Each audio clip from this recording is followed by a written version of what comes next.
Buongiorno, i titoli con le principali notizie. Mafia, appalti, condizionamento del voto, infiltrazione nell'economia legale. La Guardia di Finanza ha arrestato 7 persone a Sciacca, fra loro l'ex direttore della Protezione Civile di Agrigento. A Catania 2 giovani di 19 e 23 anni in sella a una moto hanno perso la vita in un incidente stradale in corso Indipendenza. Da capire se si sia trattato di un incidente autonomo o se abbiano cercato di evitare un'auto. Nuova eruzione sull'Etna, la cenere viene dispersa in direzione sud, intanto cresce l'esasperazione dei cittadini, tensione nel centro di raccolta Piganello a Catania. Nientecasa.it è la nuova agenzia immobiliare per denunciare il disagio abitativo a Catania, la provocazione delle associazioni che si battono per il diritto alla casa e alla residenza.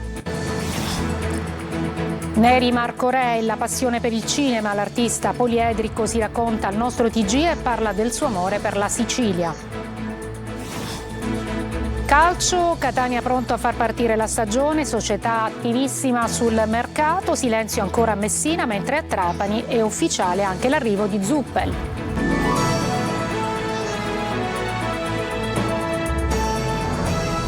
Eccoci, buongiorno. E dunque mafia, appalti, condizionamento del voto, infiltrazione nell'economia legale e anche nei lavori per gli hub vaccinali durante l'emergenza Covid. La Guardia di Finanza ha arrestato 7 persone a Sciacca, fra loro anche l'ex direttore della Protezione Civile di Agrigento, Manlio Viola. Associazione mafiosa, estorsione, usura, corruzione, illecita concorrenza aggravata dalla finalità di agevolare Cosa Nostra, ma anche scambio elettorale politico-mafioso e traffico illecito di rifiuti. Con queste accuse la Guardia di Finanza di Palermo, in collaborazione con quella di Sciacca nell'Agrigentino, ha eseguito 2 ordinanze di custodia cautelare, 7 le persone arrestate, 5 in carcere, 2 agli arresti domiciliari. Fra gli arrestati c'è anche Maurizio Costa, 64 anni, ex responsabile della Protezione Civile di Agrigento, indagato per corruzione e falso in atto pubblico. Tutti accusati di far parte della famiglia mafiosa di Sciacca e gli altri 4 destinatari della custodia in carcere, mentre ai domiciliari sono finiti Rosario Catanzaro e Vittorio Di Natale di 55 e 49 anni, entrambi di Sciacca, indagati per scambio elettorale politico-mafioso. Le indagini hanno permesso di ricostruire l'esistenza di dinamiche criminali legate all'esercizio di un controllo capillare economico del territorio da parte della famiglia mafiosa, al cui interno sarebbe emersa anche un'accesa competizione per ottenere la leadership del gruppo, terminata soltanto alla fine del 2021 dopo la morte dell'anziano boss Salvatore Di Ganci. La famiglia di Sciacca si sarebbe infiltrata poi nel tessuto produttivo economico legale. Fra il 2020 e il 2023 avrebbe condizionato diversi appalti pubblici come quello per la realizzazione del depuratore o il rifacimento della rete fognaria dell'area portuale di Sciacca e dell'asilo comunale di Menfi. In particolare Costa, quale responsabile della Protezione Civile, nel 2021 in cambio di lavori presso la propria abitazione avrebbe agevolato la società riconducibile a uno degli imprenditori mafiosi per l'aggiudicazione dell'appalto per la realizzazione dell'hub vaccinale di Sciacca. Scoperto anche un tentativo di influenzare le elezioni comunali di Sciacca nel 2022.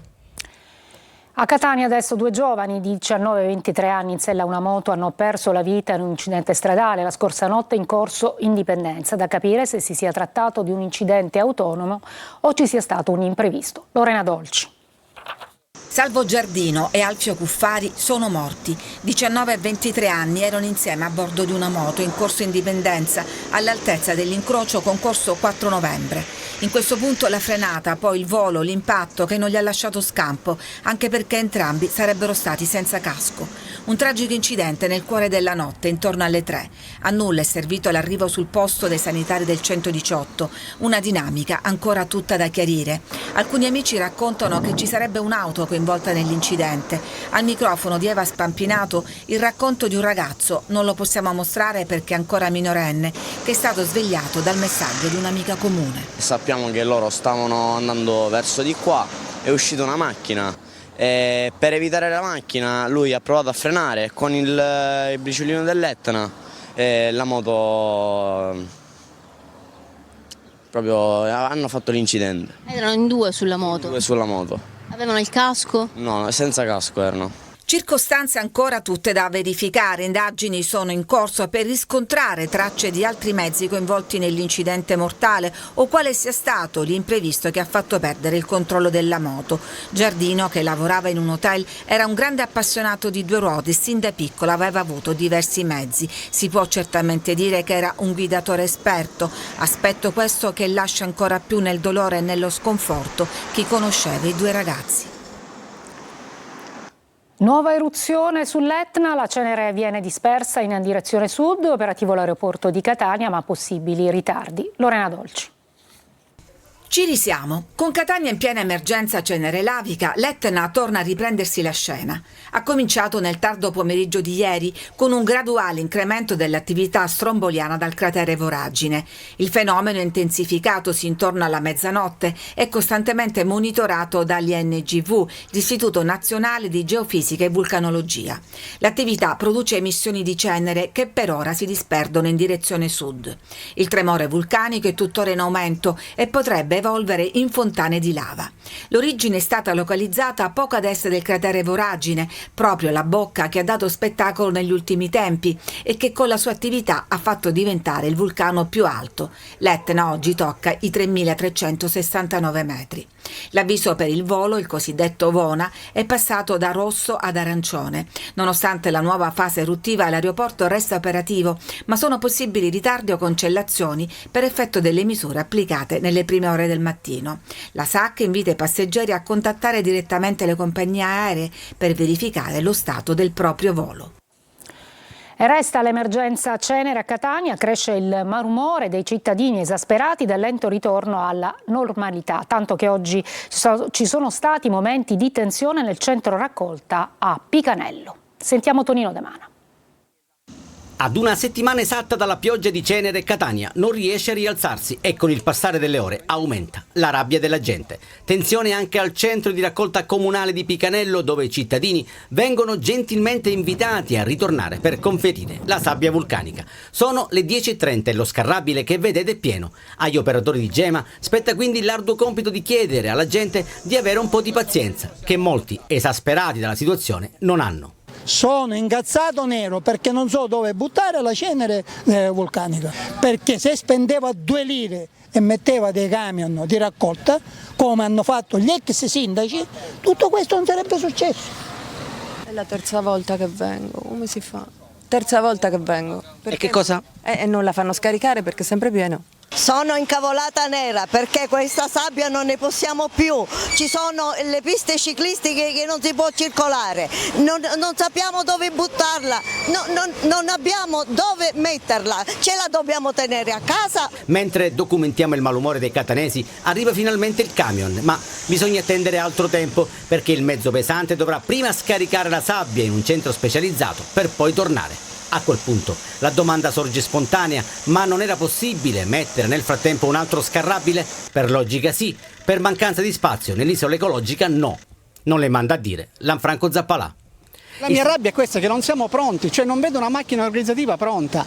C'è un problema di incolumità. Da un paio di anni, come ho detto, l'Etna fa questi scherzi e noi dobbiamo essere pronti, con la protezione civile, con gli interventi straordinari.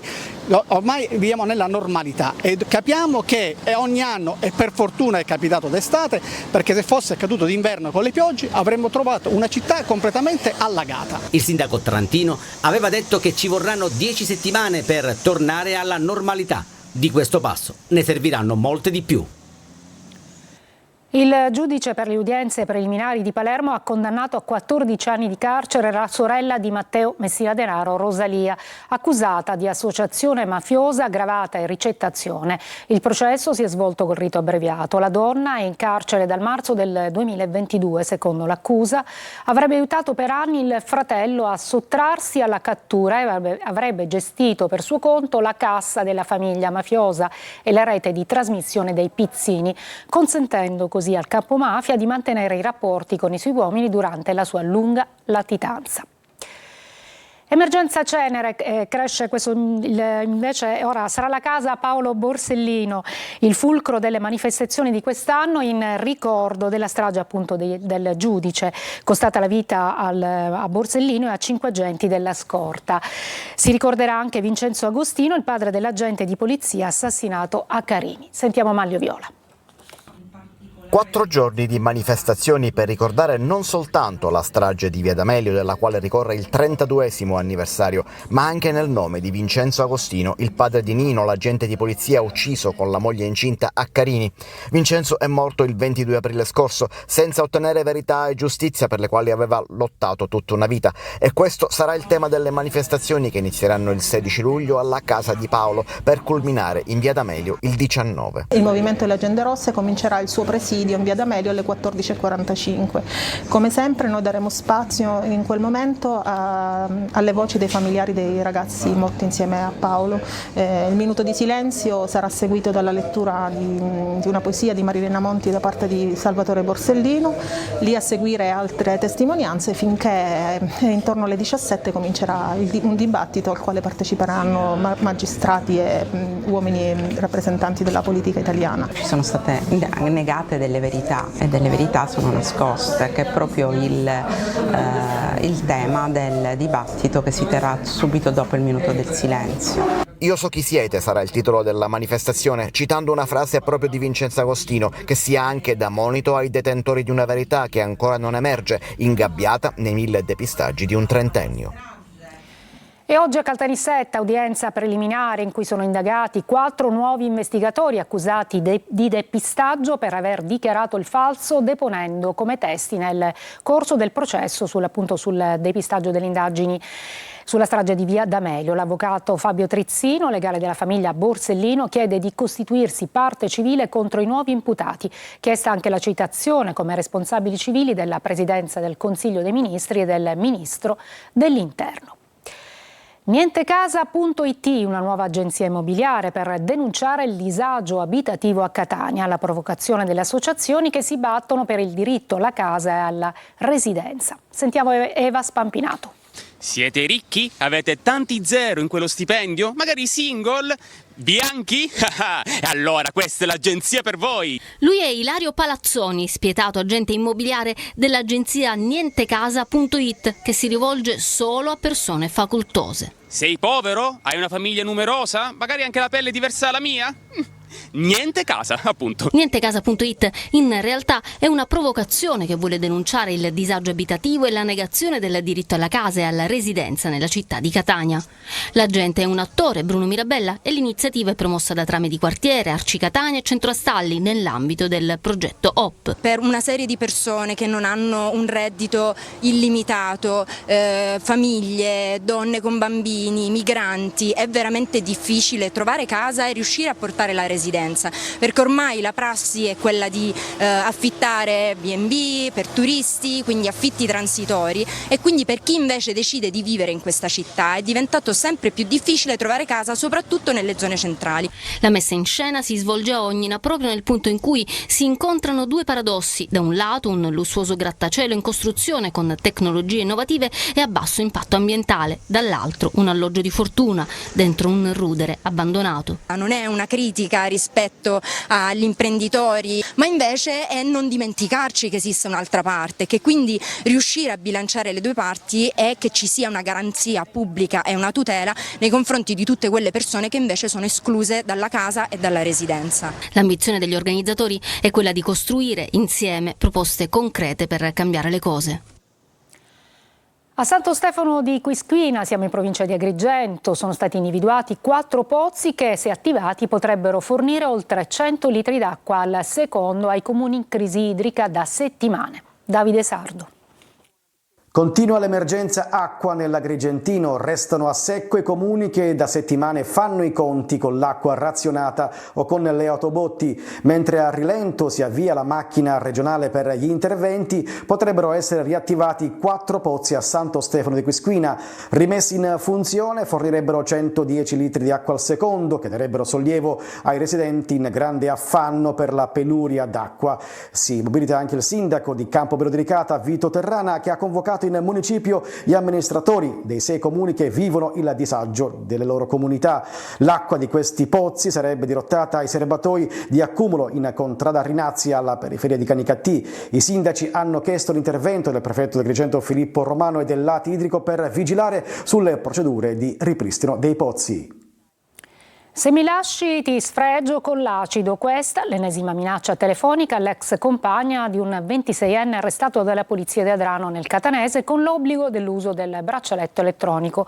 Un incubo fatto di violenze, persecuzioni e aggressioni, culminate con la denuncia della donna.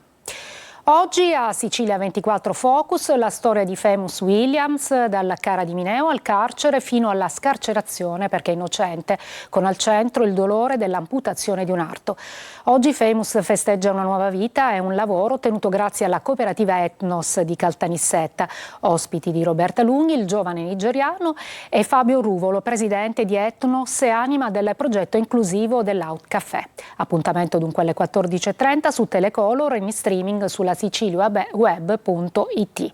La nostra linea WhatsApp per le vostre domande 342 74 55 005. Breve pausa e poi vi parleremo di un piano del 118 per le emergenze climatiche.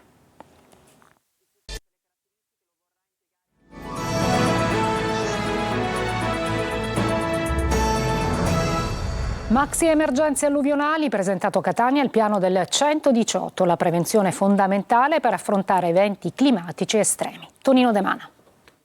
In piena siccità e in piena estate parlare di maxi emergenze in ambito alluvionale ed acquatico sembrerebbe un paradosso ed invece è piena attualità perché l'arma della prevenzione è l'unica per non farsi trovare impreparati. È stato ribadito più volte nel corso dell'incontro tenutosi all'ospedale Cannizzaro ed organizzato dal Seus 118. Obiettivo: fronteggiare e gestire eventi catastrofici estremi purtroppo frequenti negli ultimi anni in Sicilia. Dall'alluvione di Giampilieri e Saponara alle improvvise inondazioni delle grandi città Palermo e Catania, l'intervento immediato è l'unica soluzione. Uomini e mezzi pronti ad entrare in azione, come ribadisce il direttore del 118 Riccardo Castro. Oggi le condizioni climatiche, inutile dirlo, sono mutate.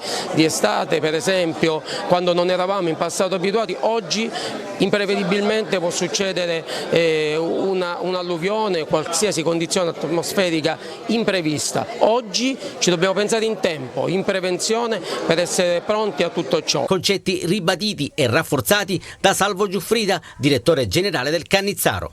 Per assicurare bene un intervento nell'emergenza bisogna mettere in campo tutte le azioni prima che l'emergenza emerga. Questo è un ospedale votato per l'emergenza e su questo abbiamo puntato per far crescere la qualità dei servizi resi.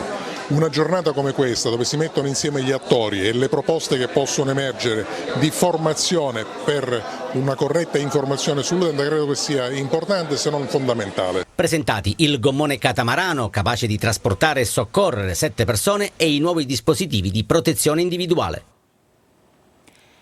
Neri Marco Re, la passione per il cinema. L'artista poliedrico si racconta al nostro TG e parla del suo amore per la Sicilia. Francesco Aloi. Per di mezzo una donna? No, perché mai? Perché c'è sempre di mezzo una donna. Zamora, la sua prima opera da regista, una commedia. Neri Marco Re l'ha presentata anche in Sicilia, all'Ortigia Film Festival. Rigore!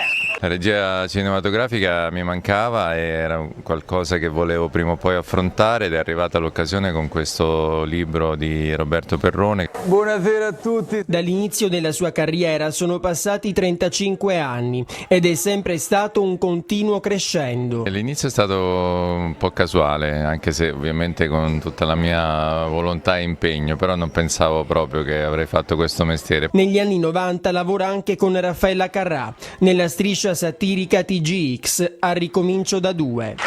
A questo punto il mostro Brunino Vespino chiude il suo collegamentino. Che ricordo ha di lei? Di una persona molto generosa con gli artisti, che sapeva riconoscere il talento, che dava spazio al talento. Indimenticabili le imitazioni, una delle più belle è questa. Ecco Alberto Angela. Un tempo sorgeva un grandioso anfiteatro. Ma nella sua biografia c'è di tutto. Un artista poliedrico che non si fa mancare nulla, dal cinema alla TV, dal doppiaggio alla musica. La mia terra io mi sono convinto che... E poi il suo amore per la Sicilia. Poterci mettere un piede e poi fare un piano per tornarci, penso che è una cosa da fare. E poi ora ci aspetta il calciomercato siciliano e il calendario di Serie B.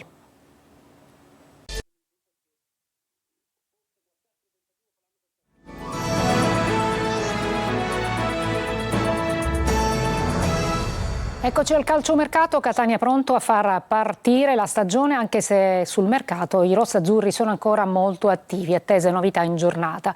Silenzio ancora a Messina, mentre a Trapani è ufficiale anche l'arrivo di Zuppel. Sentiamo.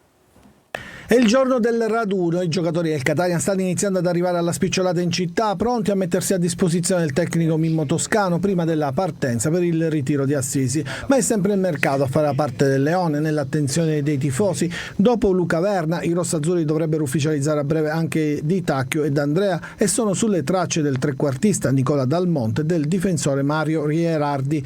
Ma Faggiano, aiutato da Toscano, sta lavorando ai fianchi anche per Simone Corazza, attaccante classe 91, che il tecnico conosce bene per aver avuto con sé a Novara, Reggio Calabria e Cesena. Contrattualmente è legato fino al 2025 ai romagnoli, lo scorso anno 11 gol, ma la volontà di seguire il tecnico calabrese potrebbe essere la chiave per superare la concorrenza di Gubbio, Benevento e Potenza. A Messina più che il mercato si pensa all'organizzazione della società, c'è silenzio in generale su quasi tutto. All'11 luglio ancora sono solo 5 i giocatori in rosa, non c'è un organigramma ufficiale, si attende l'esito della trattativa per la cessione della società annunciata dallo stesso club e non c'è la sede del ritiro, anche se le voci vorrebbero i giallorossi a Castelbuono, da quando però non si sa.